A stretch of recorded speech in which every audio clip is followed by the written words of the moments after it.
तो चलिए तीसरा टॉपिक भी तैयार करते हैं। ये मेरा थोड़ा सा फेवरेट कह सकते टॉपिक है। ये है रिफ्लेक्शन और रिफ्लेक्शन, दोनों फर्क क्या है अभी पहचानते हैं। तो एक ही टाइम पे किसी प्रकाश का रिफ्लेक्शन भी हो सकता है, रिफ्रैक्शन भी हो सकता है। कैसे? मान लो हम गोवा के बीच पे बैठे हैं और नाइट में वहाँ पहुँचे और हमको सुबह सुबह का सनराइज देखना है। तो जब हम सनराइज देखेंगे तो क्या होगा, उससे पहले एक लाइन पढ़ लेते हैं कि where the unpolarized light, जब unpolarized light falls on interface between two medium, दो इंटरफेस मीडियम पे गिरेगी, it goes reflection as well as refraction, तो उसका अपवर्तन के साथ परावर्तन भी हो जाएगा। अभी बताते हैं कैसे होगा, बड़े मजेदार तरीके से होगा। ठीक है, तो ये हम किसी बीच पे बैठे और ये ओशन की सरफेस है, हम बैठे हैं गोवा में। गोवा में यहाँ पर हम बैठे हैं, रात को पहुंच गए, दो दोस्त बैठे हैं, चिल कर रहे हैं। सुबह 4 बजे पहुंचे और वेट कर रहे हैं कि भाई कब सूर्य देवता आएंगे और हमें सुबह सुबह का सनराइज, कोई सनसेट देखता है, कोई सनराइज। मैं सनराइज देखना पसंद करता हूँ। तो मैं बैठा हूँ, मेरा एक दोस्त बैठा है, तो हमने सनराइज देखने के लिए हम वेट कर रहे हैं। इतने में सूर्य देवता जी आ गए, येलो कलर के। यहाँ थोड़े से सूरज निकले, मान लो निकल के सूरज यहाँ आ गए। ये है सूरज, सूरज भगवान आ गए। तो सूरज भगवान से जो लाइट निकलेगी, जो सन से जो लाइट निकलेगी, वो निकलेगी अनपोलराइज लाइट निकलेगी, अध्रुवीकृत प्रकाश निकलेगा। तो वो लाइट हमारे, इससे ये लाइट आई और ये थोड़ी सी रिफ्लेक्ट हो जाएगी। ठीक है, या फिर इसको ऐसे कर सकते हैं, ये मैंने ज़्यादा कुछ कर लिया, इसको थोड़ा सा अलग तरीके से समझाते हैं। इसको मिटाता हूँ, तो वापस पेंसिल लेते हैं। तो हम यहाँ बैठे थे, तो यहाँ से ऐसे करो और ये बिल्कुल सूर्य देवता यहाँ पहुँचे गए। इस नीचे वाले सूर्य देवता को डिलीट कर देते हैं।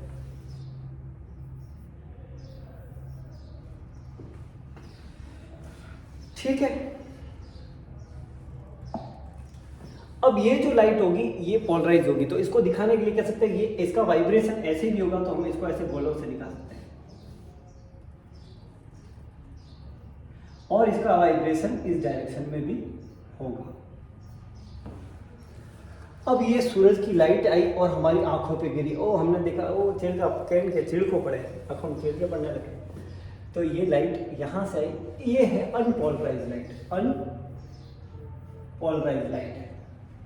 लेकिन जब इसे टकराएगी, टकराने के बाद ये जो लाइट है ये हो जाएगी पोलराइज और ये हो जाएगी रिफ्लेक्टेड, और थोड़ी सी लाइट रिफ्रैक्टेड होगी, जिसके कारण हमें अंदर रिफ्रैक्टेड होगी। आर नीचे रह जाएगा, एल मतलब जिसमें एल लिखा हुआ है, एल का मतलब लात मार के जो चला गया, तो ये हो जाएगा परावर्तन, ये हो जाएगा अपवर्तन। तो एट द सेम टाइम जब अनपोलराइज लाइट किसी इंटरफेस एंगल पे गिरी तो उसका परावर्तन भी हो गया और साथ साथ अपवर्तन भी हो गया। ठीक है, तो यहाँ पर एक लाइट है, तो इसकी एक तो ये डॉटेड मान लो और एक खड़ा ऐसे हो जाएगी, तो ये भी पोलराइज लाइट हो जाएगी, ये पोलराइज लाइट, ये पोलराइज रिफ्लेक्टेड लाइट होगी, परावर्तित ध्रुवीकृत प्रकाश होगा और ये अपवर्तित ध्रुवीकृत प्रकाश होगा। तो इस तरीके से सेम टाइम पे ये होगा, और ये बात हो गई कि सेम टाइम पे दोनों लाइट का अपवर्तन भी हो गया और परावर्तन हो गया। लेकिन जो परावर्तित लाइट होगी वो होगी पोलराइज लाइट होगी। ठीक है, खुल जाओ भैया। तो हमने क्या पढ़ा, when unpolarised light falls on interface between the medium, जब अनपोलराइज्ड लाइट किसी इंटरफेस मीडियम पे गिरेगी तो उसका परावर्तन भी होगा, अपवर्तन भी होगा, रिफ्लेक्शन भी होगा और रिफ्रैक्शन भी होगा। These exist and condition when the reflection and reflected light are perpendicular to each other। और जब ये रिफ्लेक्शन और रिफ्रैक्शन होगा तो ये एक दूसरे के परपेंडिकुलर 90 डिग्री पे होगा। ठीक है, ये एक दूसरे के 90 डिग्री पे, इस तरीके से 90 डिग्री पे रिफ्लेक्शन और refraction at the same time होगा। ठीक है, द कोरोस्पोंडिंग एंगल और incident term as Brewster angle. जो इंसिडेंट एंगल होगा, आपतित किरण का जो एक एंगल बनेगा नॉर्मल के साथ, उसको ब्रूस्टर एंगल कहेंगे। The Brewster angle depend of reflective Indus. तो ये जो ब्रूस्टर एंगल है रिफ्लेक्टिव इंडिस पे भी डिपेंड करता है और किस पे डिपेंड करता है, of reflecting material, reflecting material पे डिपेंड करता है। जो रिफ्लेक्टिंग मटेरियल है, मान लो इस पे पानी पे डिपेंड कर रहा था, और दूसरा इनकमिंग लाइट पे डिपेंड करेगा, है ना, जो लाइट आ रही है उस पे डिपेंड करेगा।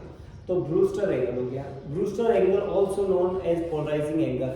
वापस दिखा देता हूँ, ब्रूस्टर एंगल होगा क्या, ये जो ये एंगल बनेगा वे नॉर्मल के साथ में, उसको ब्रूस्टर एंगल कहेंगे। ठीक है, चलो ऊपर चलो वापस। ब्रूस्टर एंगल, और क्योंकि ब्रूस्टर एंगल पे लाइट गिरने के बाद लाइट का पोलराइजेशन हो रहा है, इसलिए इसको पोलराइजेशन एंगल भी कहते हैं। इसे angle of incident at which light is particular polarisation and is transmit through the transparent dielectric with no reflection. अगर सम टाइम क्या होता है कि किसी एक पॉइंट पे लाइट गिरी, मान लो ये कोई मिनरल है, ठीक है, तो इस पे ये लाइट गिरी, लाइट गिरने के बाद उसका रिफ्लेक्शन नहीं हुआ, क्योंकि जो सरफेस थी वो डाई इलेक्ट्रिक सरफेस थी। एक तरफ प्लस पॉइंट थे, एक तरफ माइनस पॉइंट थे, ऐसी सरफेस को डाई इलेक्ट्रिक सरफेस कहते हैं। और एंगल ऑफ इंसिडेंट पे गिरने के बाद रिफ्लेक्शन होने की बजाय पूरा का पूरा रिफ्लेक्शन हो जाए, परावर्तन हो ही नहीं, सारा का सारा अपवर्तन हो जाए, तो उस कंडीशन में क्या होगा, अगर ड्राई इलेक्ट्रिक सरफेस होगी तो रिफ्लेक्शन, परावर्तन नहीं होगा। अभी समझाते हैं कैसे होगा। तो एक फोटो तुम्हारे लिए अभी निकालते हैं। ये इस एंगल में देखोगे तो लाइट गिरी है एयर से एक में, और उसका रिफ्रैक्शन, परावर्तन नहीं हुआ है, सिर्फ रिफ्रैक्शन हुआ है, रिफ्लेक्शन नहीं हुआ है, तो वो हुई तो ट्रांसपेरेंट मीडियम में ये मुड़ जाती है ना, रिफ्लेक्टिव इंडेक्स के कारण वो मिट जाती है, क्योंकि हर एयर और ग्लास का रिफ्लेक्टिव इंडेक्स दोनों अलग अलग होता है, और निकलने के बाद वापस उसी डायरेक्शन में चलने लगती है। ठीक है, तो ये इसकी बात हो गई। अरे मत करो भैया,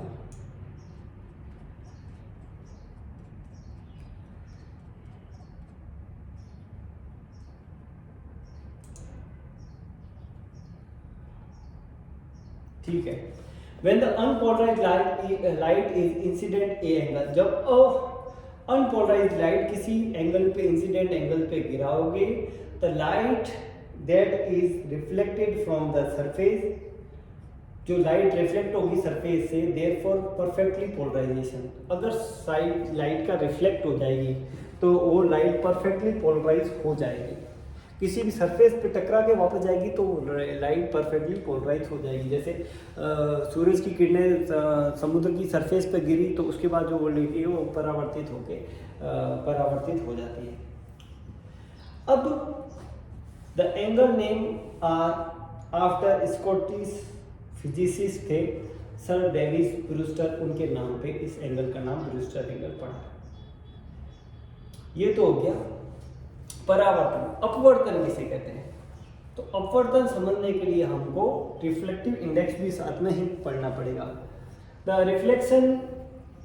reflection of fundamental concept, reflection एक फंडामेंटल कॉन्सेप्ट है that describe the phenomena of light changing in direction. वो एक फिनोमिना है जो बताती है जिससे लाइट चेंज हो जाती है। मान लो ये एक क्रिस्टल है, मैंने लाइट गिराई और लाइट थोड़ी सी मुड़ गई और यहाँ से निकली और वापस उसी डायरेक्शन जाने लग गई जिस एंगल पे मैंने उसको गिराया था। तो इस तरीके का अगर लाइट का मुड़ना होता है नॉर्मल की तरफ तो उसको रिफ्लेक्शन कहते हैं, अपवर्तन कहते हैं, है ना। Mineral with the different crystal structure, mineral का क्रिस्टल स्ट्रक्चर अलग तो होता है, केमिकल कंपोजिशन अलग हो सकता है, तो उसका रिफ्लेक्टिव इंडेक्स भी अलग होता है, which can be determine using the reflectometer. तो रिफ्लेक्टोमीटर से रिफ्लेक्टिव इंडेक्स हम ज्ञात कर सकते हैं।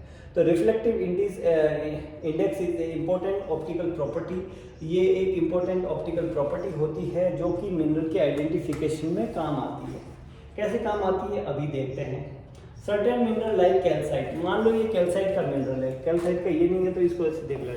जब कैल्साइट के मिनरल पे अनपोलराइज्ड लाइट गिराओगे तो क्या होगा, it can split beam into two reflected beam, दो रिफ्लेक्टिव बीम में कन्वर्ट हो जाएगी। इसको देखोगे तो अप एंड डाउन और राइट और लेफ्ट दोनों कंपन कर रही थी, लेकिन इस पे जब टकराई तो ये दो भागों में डिवाइड होते हुए निकली। This reflective beam are both linear polarisation, ये दोनों लीनियर पोलराइजेशन होगा लेकिन एक दूसरे के परपेंडिकुलर होगा, है ना।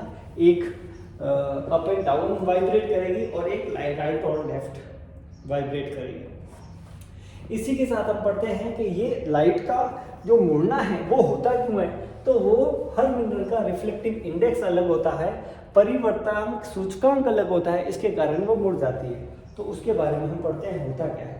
The reflective index of mineral is dimensionless, इसका कोई डायमेंशन नहीं होता है। Number that are describe the how light bend it pass through mineral, वो सिर्फ ये बताती है कि मिनरल में से अगर कोई लाइट पास हो रही है तो किस तरीके से बेंड हो जाती है। Light travel at different speed in different mineral, तो लाइट डिफरेंट स्पीड से ट्रेवल्स करती है अलग अलग मिनरल में।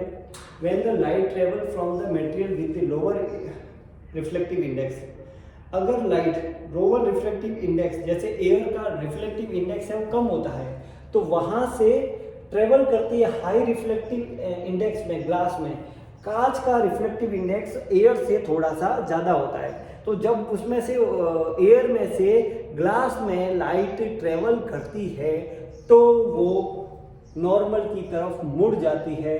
नॉर्मल को हिंदी में कह सकते हैं तो वो सामान्य की ओर झुक जाती है, जिस पर बीच वाली लाइन होती है ना इमेजिनरी लाइट, उसको सामान्य कहते हैं, तो उसकी तरफ मुड़ जाती है। तो ऐसे फिनोमेना को रिफ्लेक्शन कहते हैं।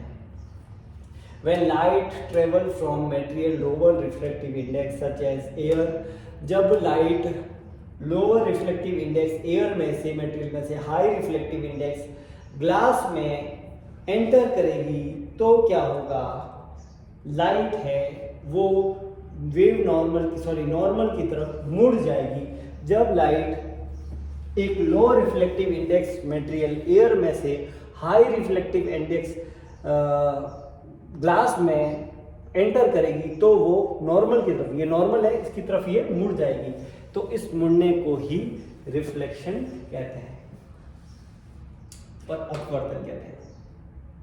ठीक है, this bending is called reflection.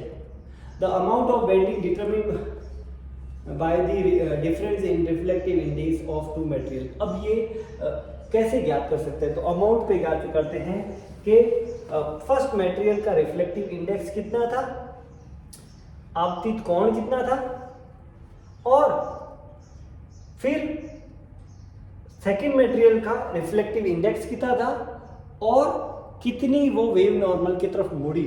तो इसको यूज करके हम किसी भी, इसको स्नेल लॉ कहते हैं, तो इससे हम किसी भी मटेरियल का रिफ्लेक्टिव इंडेक्स है वो ज्ञात कर सकते हैं।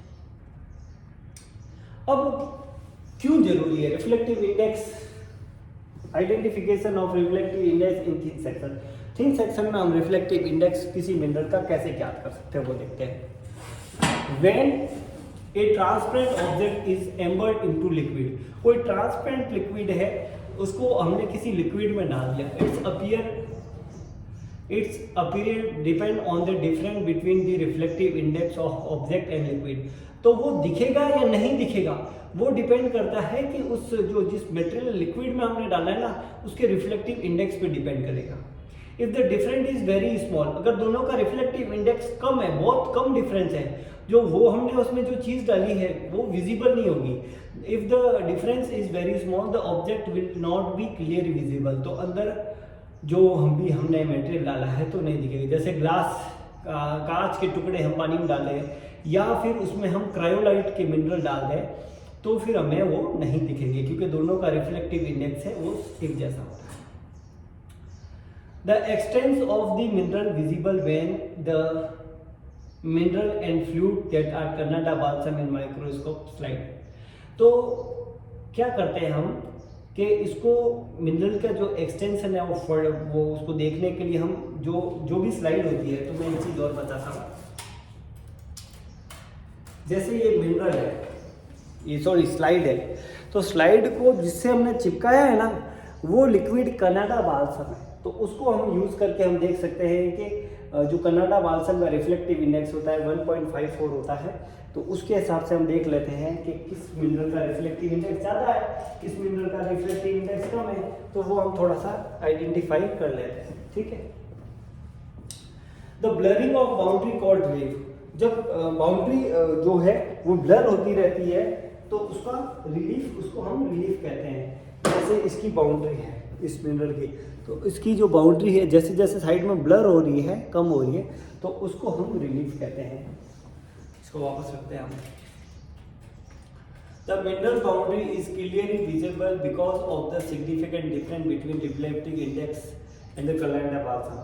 अगर कनाडा बाल्सम की रिफ्लेक्टिव इंडेक्स और मिनरल की रिफ्लेक्टिव इंडेक्स में बड़ा चेंज होता है तो हमको मिनरल की जो बाहर वाली जो आउटलाइन है वो बहुत अच्छी तरीके से दिखती है, और अगर दोनों में एक जैसा है तो फिर हमें वो थोड़ा ब्लर दिखेगी। Mineral height is relief when the boundary sharp and low relief दिखेगी जब बाउंड्री ब्लर हो जाएगी। Some mineral have lower reflective index than Canada balsam. कुछ मिनरल की जो रिफ्लेक्टिव इंडेक्स है वो कनाडा बाल्सम से कम होती है, जैसे फ्लोराइट है ना, ल्यूसाइट है, तो उसका रिफ्लेक्टिव इंडेक्स कम होता है। लेकिन कुछ मिनरल है जैसे फेल्सपार हो गया है ना, और क्वार्ट्ज हो गया है ना, तो उसका रिफ्लेक्टिव इंडेक्स थोड़ा सा कनाडा बाल्सम से ज़्यादा होता है, तो उसकी बाउंड्री थोड़ी सी हमको शार्प दिखती है। To identification of mineral in laboratory it is necessary to be find out the whether the reflective index is mineral less or more। तो हमें किसी मिनरल की रिफ्लेक्टिव इंडेक्स कम है या ज़्यादा है, तो ये पहचानने के लिए हम कनाडा बाल्सम को यूज में लेते हैं। This difference is quickly detected by the Becke effect, और ये बेके इफेक्ट है उससे हम इसको क्विकली आइडेंटिफाई कर लेते हैं कि कौन से मिनरल का रिफ्लेक्टिव इंडेक्स ज़्यादा है, किसी का कम है। Why is reflective index is important. अब ये रिफ्लेक्टिव इंडेक्स इंपॉर्टेंट क्यों होती है, तो इंपॉर्टेंट तो हो ही गई है क्योंकि मिनरल के आइडेंटिफिकेशन में काम आ रही है। तो reflective index important to number of reason, बहुत सारे कारण के कारण हो सकती है। It is use in dense lens, ये बड़े से डेंस लेंस में काम आता है, प्रिज्म में काम आता है, अदर ऑप्टिकल कंपोनेंट बनाने में काम आता है। It is also use in characterise mineral and the study of interaction of light with matter. Light का मटेरियल के साथ इंटरेक्शन कैसे होता है उसको आइडेंटिफाई करने में काम आता है। एग्जाम्पल की बात करें तो reflective index of the lens determine low how much light will focus light. तो बहुत सारे लेंस में है, इसको यूज करते हैं जिससे प्रकाश को कितना मतलब फोकस होगा वो हम उसमें देखते हैं। A lens with A high reflective index, अगर कोई लेंस है उसका रिफ्लेक्टिव इंडेक्स ज़्यादा है, विल बेंड लाइट रे मोर देन दी लेंस। अब जिस मिनरल का रिफ्लेक्टिव इंडेक्स ज़्यादा होगा तो उसमें अपवर्तनांक या फिर रिफ्रैक्शन ज़्यादा होगा, जिससे जो लाइट है वो ज़्यादा मुड़ पाएगी। ठीक है, तो जिस लेंस का रिफ्लेक्टिव इंडेक्स ज़्यादा होगा will bend light more than a lens, normal lens से ज़्यादा मोड़ेगी। दिस इज वाई जो आई ग्लासेस होते हैं उसका रिफ्लेक्टिव इंडेक्स है या कॉन्टेक्ट है वो ऐसे मटेरियल से बने होते हैं जिसका रिफ्लेक्टिव इंडेक्स थोड़ा ज़्यादा हो तो लाइट सीधी आंखों में नहीं गिर जाती, मुड़ जाती है, जिसको यूवी प्रोटेक्शन लाइट वो लेंस भी कहते हैं, उस तरीके से वो काम आते हैं। The reflective index of material can also use identify the material. Reflective index है वो मटेरियल को आइडेंटिफाई करने पहचानने में काम आते हैं। फॉर एग्जांपल की बात करें, reflective index of water is different from the reflective index of glass. Reflective index पानी है और ग्लास का थोड़ा थोड़ा अलग होता है। This different can be use for identify the presence of water in the sample, है ना। तो ये डिफरेंस है वो सैंपल के अंदर अगर पानी अगर की कोई अवेलेबल है तो उसका भी हमको पता चल जाता है।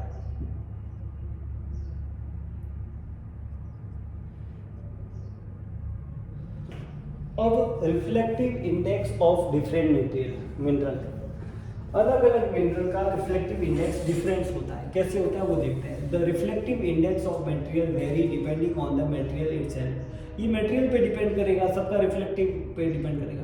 दूसरा डिपेंड करता है wavelength of light. Her light की वेवलेंथ अलग होती है तो उस वेवलेंथ के ऊपर भी ये डिपेंड करता है, और टेम्परेचर पे भी डिपेंड करता है। In general material with the high density, जिस मटेरियल की डेंसिटी ज़्यादा होती है उसका रिफ्लेक्टिव इंडेक्स भी ज़्यादा होता है। For example the reflective index of glass typically higher than the reflective index of water. क्योंकि ग्लास की डेंसिटी ज़्यादा होती है इसलिए उसका रिफ्लेक्टिव इंडेक्स भी ज़्यादा होता है। जैसे अगर मैंने कोई पानी के ऊपर मैंने लाइट गिराई है तो वहाँ जो लाइट जो रिफ्लेक्टेड होगी या अपवर्तित होगी वो थोड़ी कम होगी। लेकिन अगर ग्लास के ऊपर मैंने लाइट को रिफ्लेक्शन करने की कोशिश करी, अपवर्तन कोशिश करी है तो थोड़ी सी लाइट ज़्यादा मिल जाएगी। The reflective index of material can also very from the wavelength of light. ये लाइट की वेवलेंथ पे भी डिपेंड करता है, और जिसको क्या कहते हैं हम डिस्पर्सन भी कहते हैं, फैलाव भी कहते हैं। इस फिनोमेना का हम डिस्पर्सन भी कहते हैं। Dispersion can cause white light is separate into constituent color। Dispersion के कारण क्या हो सकता है कि वो जो लाइट है वो बहुत सारे भागों में टूट सकती है। लाइट है, वाइट कलर की लाइट है और हमें इंद्रधनुष के सारे कलर उसमें से दिख सकते हैं, क्योंकि है ना इस तरीके से ये थोड़ा सा काम होता है। ठीक है, फिर एक और टॉपिक है बैकलाइन, वो मैं आपको नेक्स्ट कोई क्लास होगी तो उसमें बताऊंगा। आज के लिए इतना, बहुत बहुत धन्यवाद।